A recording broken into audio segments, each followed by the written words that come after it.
इस कहानी के पीछे का तर्क अगर आप समझ गए तो आपका मन काबू में हो सकता है।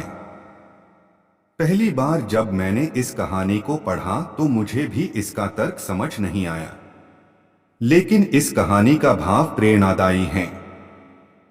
तो चलिए इसको हम महात्मा बुद्ध की कहानी से समझते हैं। एक बार महात्मा बुद्ध एक गांव से गुजर रहे थे। बुद्ध की नजर एक कपड़े के व्यापारी पर पड़ी, जो बहुत दुखी और हताश दिखाई दे रहा था। बुद्ध चलकर उसके पास गए और पूछा कि तुम इतने उदास क्यों हो? अगर तुम मुझे अपनी चिंता का विषय बताओ तो मैं तुम्हारी कुछ मदद कर सकता हूँ। कपड़े के व्यापारी ने बुद्ध को प्रणाम किया और उस व्यापारी ने बुद्ध से कहा कि जब से मेरी पत्नी की मृत्यु हुई है, तब से मेरे घर पर मेरे छोटे बेटे की देखभाल करने वाला कोई नहीं है, इसलिए मैं उसको अपने साथ दुकान पर लेकर आ जाता हूँ।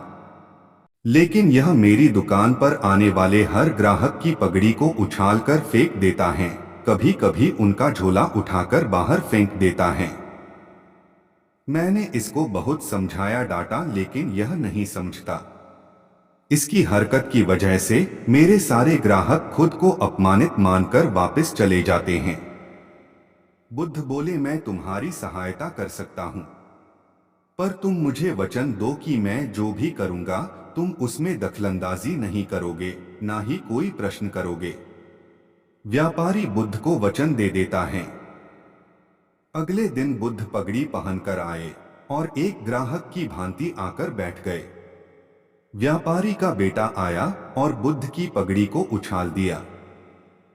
महात्मा बुद्ध मुस्कुराए और कहा, बहुत अच्छा, जाओ उस पगड़ी को वापस लेकर आओ। वह बच्चा दौड़कर गया और पगड़ी लाकर बुद्ध को दे दी। अगले दिन बुद्ध एक कुल्हाड़ी और एक लकड़ी लेकर आए।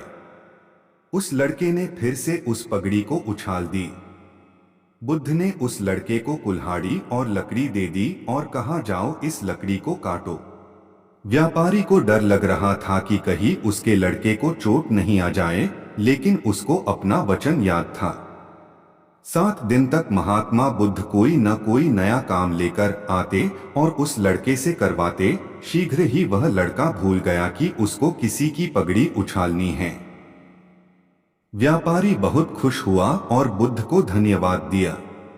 मुझे पता है कि इस कहानी का और मन के वश का कोई विशेष संबंध नहीं है, लेकिन पहले आप इस तर्क को समझ लीजिए।